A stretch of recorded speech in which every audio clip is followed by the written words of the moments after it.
So it's been a long and glorious day, a day I think that we will long remember as a day that there was real politics going on, real deep discussion going on. In fact, the last couple of days, people had to drag us out of the hotel at 1 and 2 in the morning because we were there having good, deep discussions about the political future of this country, and that's what politics should be about, not coronations. So we should feel good about what we've been through and how we've held ourselves together so beautifully through this. And I want to thank the people in the Nader Camejo campaign who I just talked to out in the hallway saying, you know, I think actually this can be a good thing because we have two strong anti-war candidates, pro-democracy candidates who are out there talking to the American people, and God knows we need all the pro-peace candidates that we can get out there talking to the American people.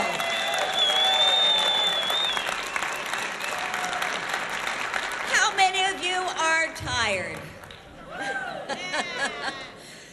Well, I'll tell you what I'm tired of. I'm tired of being called fringe.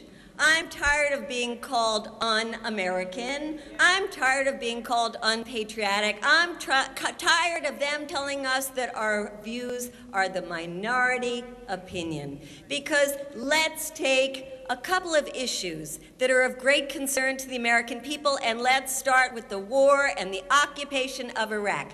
Now, when we raise your hands if you were out in an anti-war demonstration. Woo! How many of you come from conservative parts of this country? Okay, so you're not all as lucky as I am to be where Matt Gonzalez is head of the Board of Supervisors, right? And you especially in the conservative parts of the country, I've talked to a lot of you in this last year and a half, and I know what's happened to people that are out there before this war began. They have been spat upon, they have been harassed, they have received death threats, and now let's look what has happened since. Let's look at who was right. Let's look at what this war and occupation has brought us. And let's remember that the American people were talked into the war in Afghanistan first and later the war in Iraq on the basis of total lies, that this was somehow going to protect us here at home, and now the American people say they feel less safe.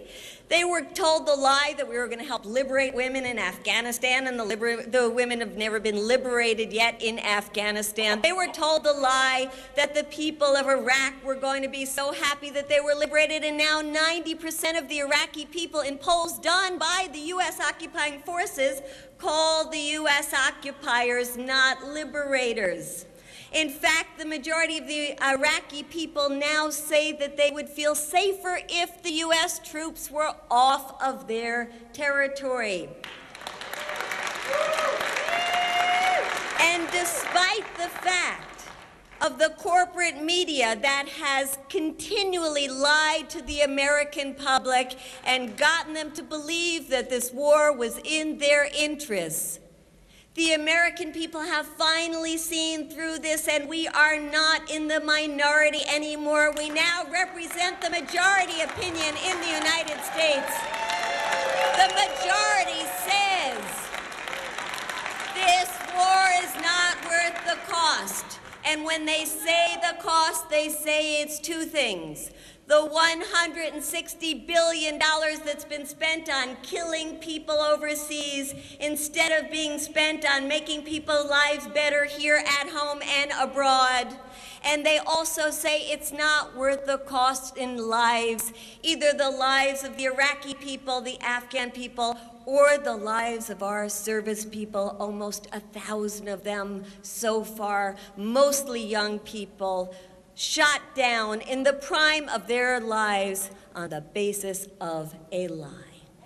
And the American people have started to see through that, and the people in the military themselves are starting to organize and starting to resist. In fact, the Oklahoma delegation mentioned Camilo Mejia, the first conscientious objector who came back from fighting in Iraq, and they wanted to turn him around and send him back again, and he said, "I will not go back to that illegal, immoral war."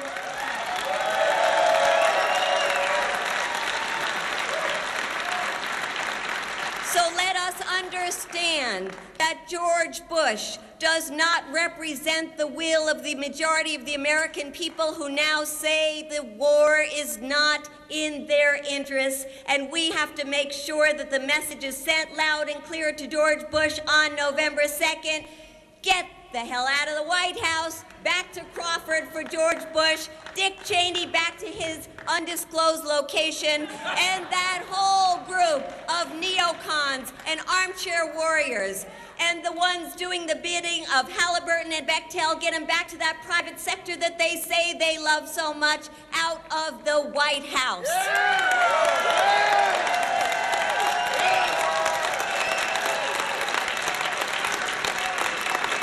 And then we have our message for John Kerry.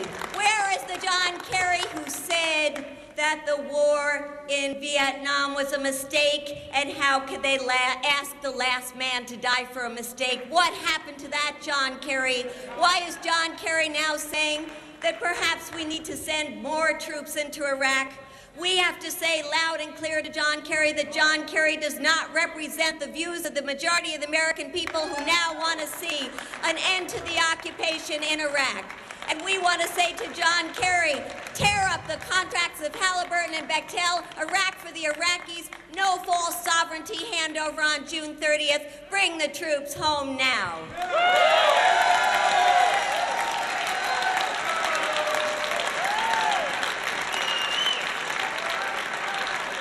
When we talk about the majority opinion, do you think the majority of people in the United States want to keep addicted to fossil fuels, want to keep addicted to an economy depending on oil coming from the Middle East, want to keep addicted to a foreign policy that forces us to be in bed with the Saudi monarchs who don't even allow women to vote? Do you think the American people want that? Or do you think the American people would prefer to have a green, clean economy, have an energy system that is based on alternatives to fossil fuel, that is based on solar energy, that is based on wind energy, that is based on public transportation systems, that is based on fuel-efficient cars? Don't you think the American people want to move into the post-fossil fuel era to save this planet?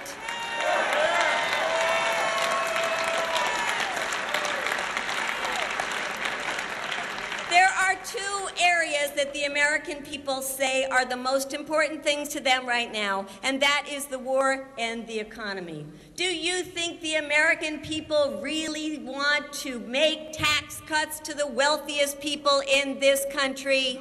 No! Do you think the American people think that if you work hard, you ought to make a living wage? Yes! Do you think the American people think that instead of spending $416 billion on a military that is making us less safe here at home, we ought to provide health care for every person here in the United States?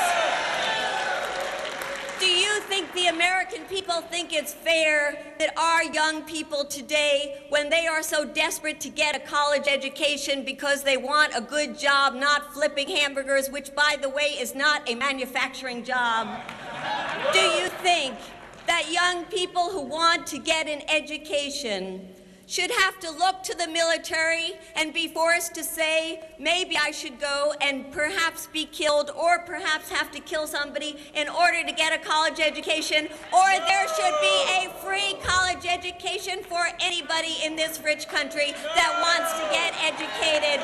Free education.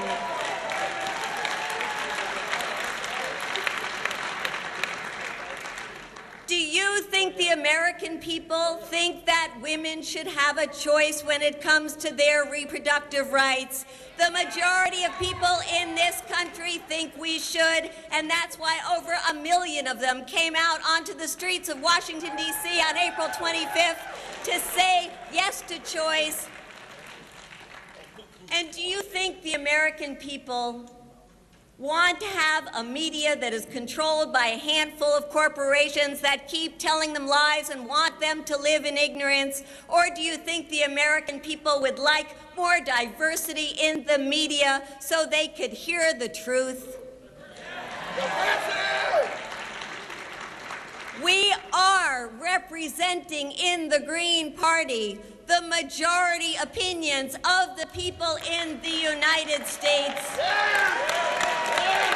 We will, in the coming years, and we have a terrific time in the coming months, start to break through the media blockade, start to break through the two-party duopoly, start to get our message out to the American public that we Greens represent the views of the American people and the goodness and kindness and generosity of the American people, and we will not tire in working until we have leaders in this country that represent the goodness, the kindness, the generosity, the positive spirit of the American people. Let's go, Greens. Let's win back our country.